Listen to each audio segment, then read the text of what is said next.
Many thanks to DayZ Podcast, Pandemonium, Fearless Rection Vanilla Servers, Atlas, Mutated Jurassic Outbreak Servers, One Original DayZ Servers, Dust Vanilla Servers, Sheriff Line, Apocalypse Now Server, Sauerkraut, and Survival Instinct Vanilla Server for making this video possible. DayZ 1.22 has added and changed a whole bunch of stuff that a lot of players aren't aware of, so to get everybody up to speed with how 1.22 has actually changed DayZ, here are the 17 must-know changes of this patch. Splitting all 17 into these 4 categories again, let's start like usual with the list of the new stuff. In total, 15 colour variants of 5 new bags were added in this patch, with 3 of them being the sling bag, 4 of them being the army pouch, 2 canvas bags, 3 leather duffel bags, and 3 dry sack bags, which are the dry sacks that were previously in the game, but with a piece of rope attached to them. The sling bag variants of 30 slots, the army pouches, canvas bag, and duffel bags are 35 slots, and the new craftable sack is 20 slots. You can pause here for more details if you want. Also known as the hip pack and bum bag, the fanny pack is the first waste slot item that gives us universal storage space, or these inventory slots, and gives us a slot for a canteen too. The inventory size is small at 6 slots as you can see here, and comes in 4 different colour variants, spawning in town, hunting, medic and Luna Park locations depending on the colour variant that you want, and also determines spawn chance too. So the Luna Park variant is this one here, which is much rarer than the other ones, with a loot finder giving you more fine details if you want them. Due to players sometimes instantly waking up as soon as they go unconscious sometimes, the devs have introduced a mechanic that gives players a minimum unconscious timer. This timer is currently set to 2 seconds, so you'll always see at least 2 seconds of this black screen before you wake up now, which is still a pretty quick sleep. If the server you're on is too windy, you won't be able to light a fire anymore. This mechanic was previously in DayZ, but the reason I'm considering this a new mechanic is because a sound gets played every time you fail at lighting the fire. We also get a new sound for an inventory error, but this sound is only in the game files for now I believe, which I'm guessing may tell us in the future that something cannot fit into your inventory, or that we made an invalid item move request, such as trying to place an item in your hands when you already have an item in your hands and that item cannot go into your inventory. Modded servers will now check if you have the correct version of mods installed before you join the server, so you don't have to wait in a queue anymore to find out if you have the correct mods, and also you can bookmark servers when you're direct connecting to them. We can also see the exact amount of players on a server, and all of the tabs up here refresh servers immediately, so as soon as you launch the launcher, these tabs will start refreshing, so you don't have to click on them to start refreshing the servers. Melee weapons now come in 5 tiers, with most of the weapons in DayZ being added to the blunt or sharp categories. The higher the tier of the weapon, the more damage it's going to do, with the tier 5 blunt weapons being able to KO somebody in just one heavy attack, and the tier 5 fire axe being the only weapon in DayZ that can currently one-hit infected when you hit them in the head. Blunt weapons got their health damage nerfed a little bit this patch, but sharp weapons got a massive shock damage nerf, resulting in blunt weapons being better against players and sharp weapons being better against AI and infected.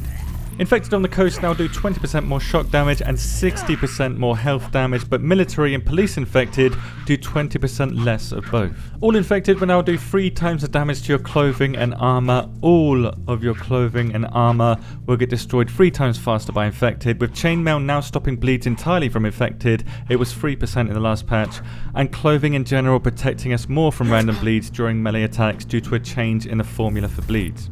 Clothing in general has been nerfed when it comes to health damage and shock damage taken from melee attacks, but against ballistics and explosives, it's all the same as it was last patch, and we'll see less bleeds occurring this patch from melee and infected attacks as a result of these changes. They've also split clothing and armor into 5 different tiers, but it's not as defined as melee weapon tiers, with only vests, tops, pants, shoes, headgear and gloves seeing melee protection changes, so all other gear was untouched. Suppressed weapons now have a tail sound attached to them, which is a sound that gets played after the weapon has been fired, giving suppressed weapons more sounds, but I need to do more tests to find out exactly how this has changed in DayZ. For now, here is the amphibia and how it sounds at 50 meters. In the previous patch, disarming a landmine was possible with a lockpick and a screwdriver, which is still possible now, but it has a very high chance to explode if the landmine was damaged or badly damaged.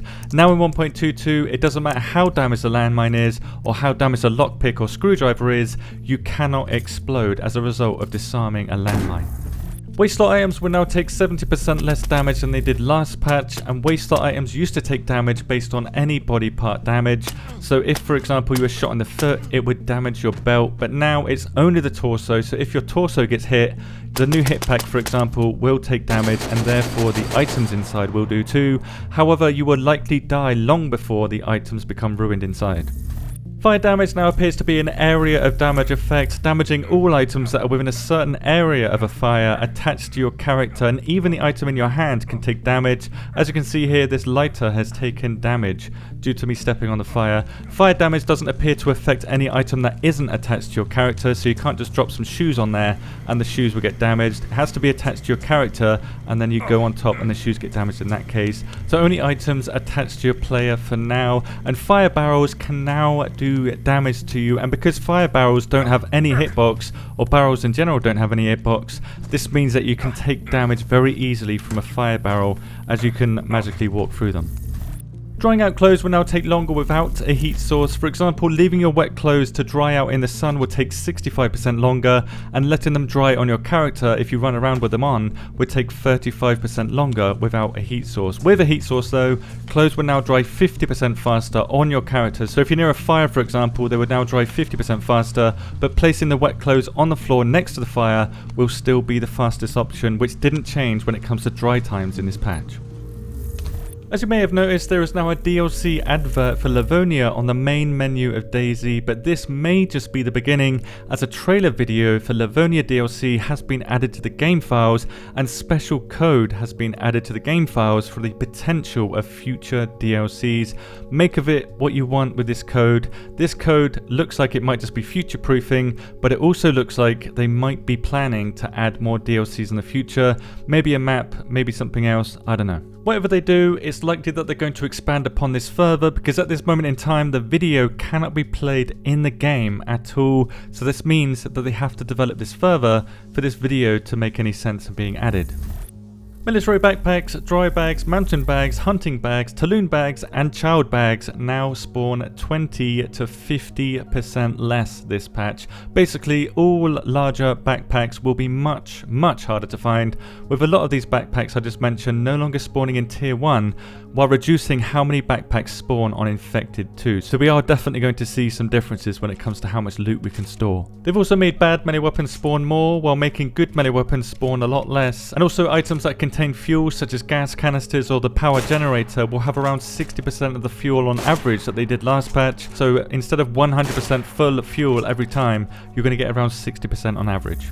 Several code changes this patch have led me to believe that ragdoll physics might be in the works for DayZ, or they're currently testing them internally and this code accidentally slipped through. Partial ragdoll is in Armor Reforger, and the DayZ dev team have used code from Armor Reforger already, so I wouldn't be surprised if they do this again. So this could be a hint that partial ragdoll is coming in the future, but again they could just be testing it internally to see if it's possible to add it to DayZ, or the devs are just trolling us with physics set ragdoll to true on suicide animations as well. I did test the suicide animations, they haven't changed. Time will tell if ragdoll is coming.